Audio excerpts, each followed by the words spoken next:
Okay, Torah concept in the New Testament, pray in the Spirit. Okay, so in Jude 20, his phrase, pray in the Spirit, we find deep Torah roots. The Torah doesn't use the wording, this exact wording, but yet it emphasizes prayer and worship animated by God's Spirit, his Ruach, and by wholehearted devotion rather than metaphorical ritual or mechanical ritual.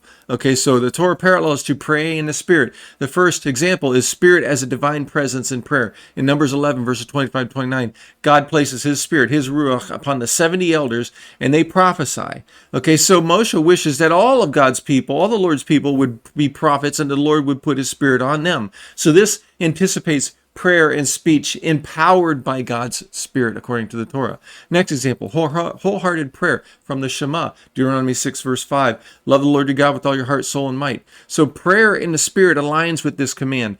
Devotion followed from innermost being, not rote words, okay, so the next is the example of Spirit-guided intercession, Exodus 33, verses 11-16. So Moshe speaks with God face to face and pleads for God's presence, his Spirit, to remain with Israel.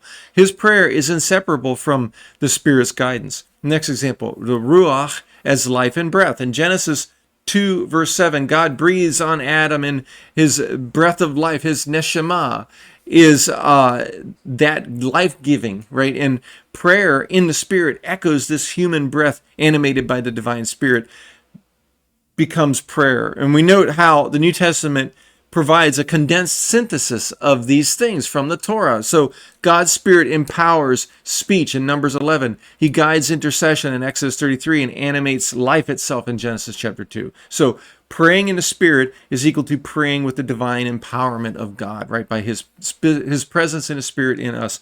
Sincerity in alignment with God's presence. This is exactly what the Torah models in Moshe and Israel's encounters with God. We note this is how Jude taught Torah in the New Testament.